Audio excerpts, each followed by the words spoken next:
All right, let's see how sharp you really are, especially when emotions get involved. Because collectors like to think every purchase is carefully researched. But is it? 10 questions, no hints, no second chances. I'll give you the statement. You decide, fact or fiction, think fast, trust your instincts, and keep score, because some of the biggest influences on what we buy happen without us even realizing it.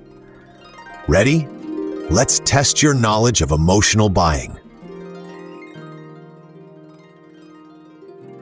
Question 1. Here's your first statement. Collectors can make purchasing decisions based on emotion, even when they believe they are making a completely rational decision.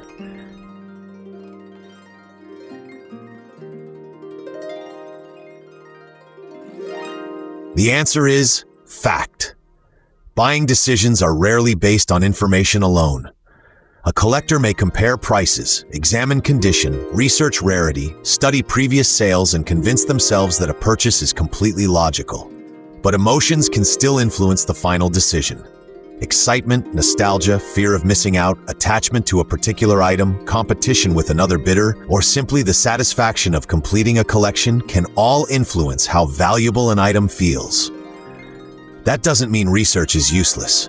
It means understanding your own emotions can be just as important as understanding the collectible. Question 2. Next statement.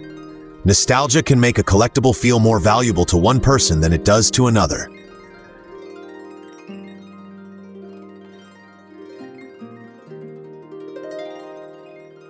The answer is fact. A collectible doesn't have to be extremely rare to feel incredibly valuable.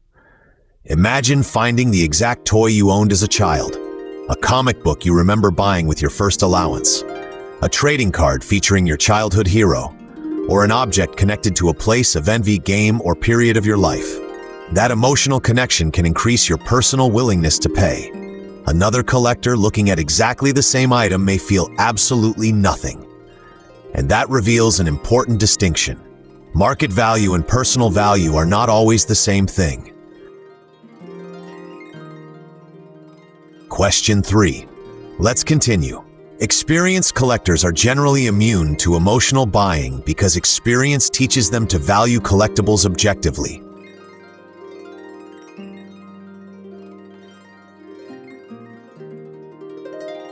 The answer is fiction. Experience can certainly help. Experienced collectors may recognize inflated prices, questionable claims, artificial urgency, poor condition, or unrealistic valuations more quickly.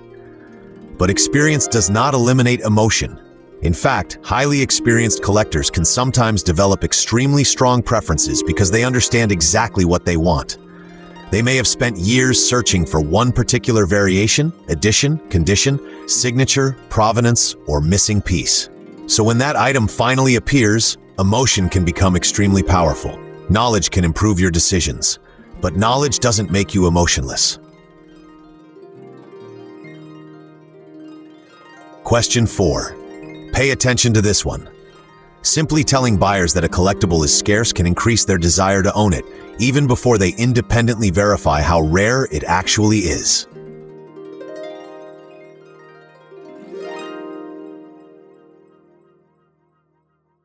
The answer is fact. Scarcity is a powerful psychological trigger. Words such as rare, limited, exclusive, last one, or only available today can immediately increase urgency. The problem? Scarcity claims aren't automatically proof of genuine rarity. A limited edition of 500 pieces and a limited edition of 500,000 pieces are very different propositions, and something can be scarce while still having very little demand. So smart collectors ask another question. Scarce compared to what and who actually wants it? Verify production numbers, availability, previous sales, demand, condition, and comparable items whenever possible. Question 5. We're halfway there. A collector may be willing to overpay for the final item needed to complete a set.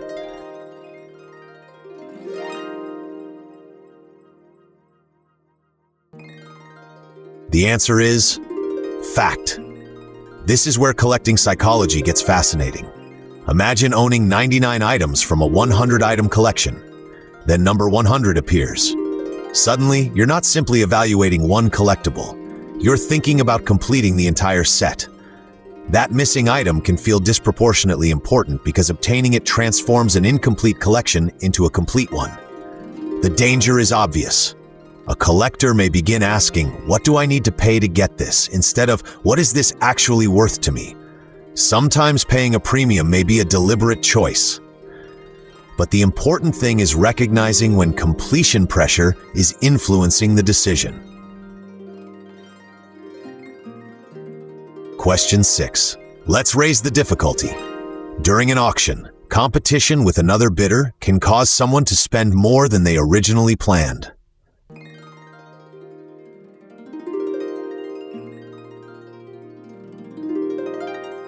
The answer is fact.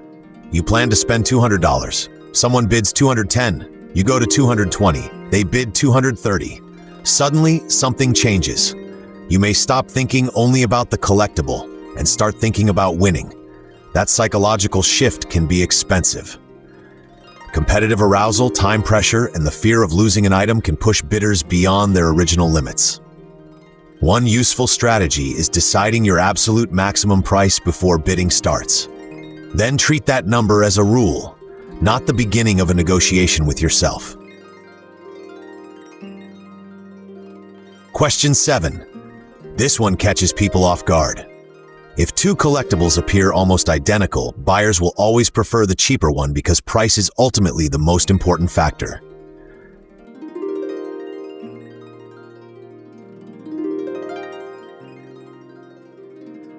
The answer is fiction. Lower price doesn't automatically mean higher desirability. A buyer may perceive the more expensive item as more authentic, prestigious, scarce, desirable, or higher quality. There may also be legitimate differences that aren't immediately obvious: condition, grading, provenance, edition, authenticity, restoration, packaging, or historical importance. But price itself can also influence perception. That's why collectors should avoid assuming either direction.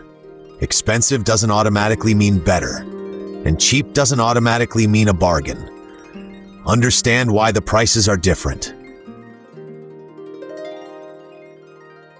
Question 8. Stay focused. Fear of missing out can cause collectors to buy items they had never planned to purchase.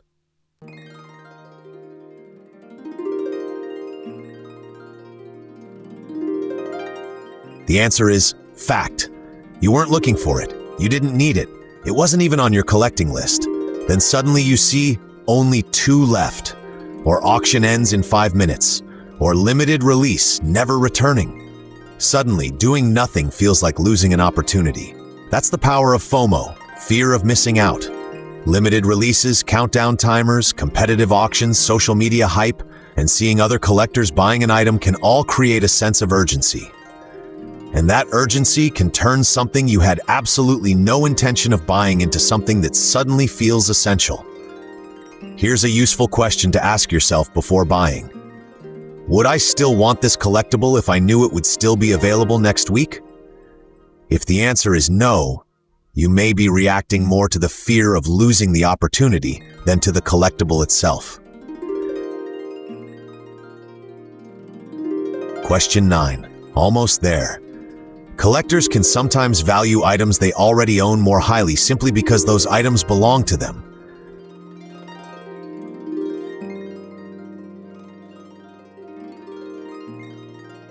The answer is fact.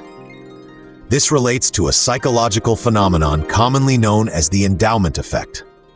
Ownership itself can influence perceived value. You may have spent years searching for an item. You remember where you bought it. You remember what you paid. You remember the excitement of finally finding it. And maybe it has been sitting proudly in your collection for 15 years. Now imagine someone offers to buy it. The price you require to give it up may be considerably higher than what you would personally pay to acquire the same item today. That emotional ownership premium can make selling difficult, and it's one reason personal valuation and market valuation can diverge. Question 10. This is the final question, and it's the one that surprises most people. Emotional buying is always a mistake, and serious collectors should remove emotion completely from collecting.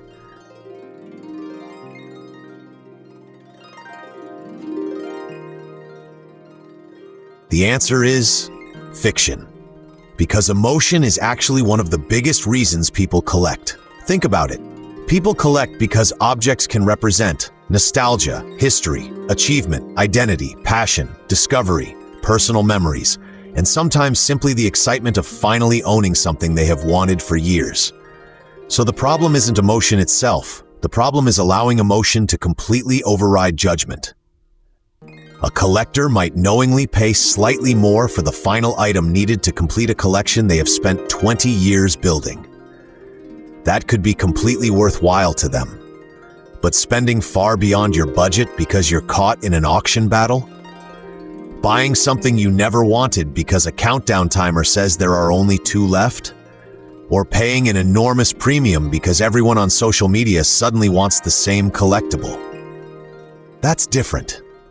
So before making an emotional purchase, ask yourself 3 questions. Would I still want this tomorrow? Have I checked what comparable items actually sell for? Am I buying the collectible, or am I buying the feeling of getting it? Great collectors don't necessarily eliminate emotion. They learn to recognize when emotion is influencing the decision. And sometimes, understanding why you want something is just as important as knowing what it is worth. All right, how did you do? Drop your score in the comments. And be honest, 10 out of 10? You understand your collector psychology. 8 or more? You're ahead of most people. Less than that? Now you know something many buyers never stop to think about. And here's the bigger challenge. The next time you're about to hit buy, ask yourself why. Hit like, subscribe, and come back for the next My Premium Collection Fact or Fiction Challenge. And explore my premium collection to discover more about the world of collecting. Because knowing what you collect is important, but understanding why you buy it can be even more powerful. See you in the next challenge.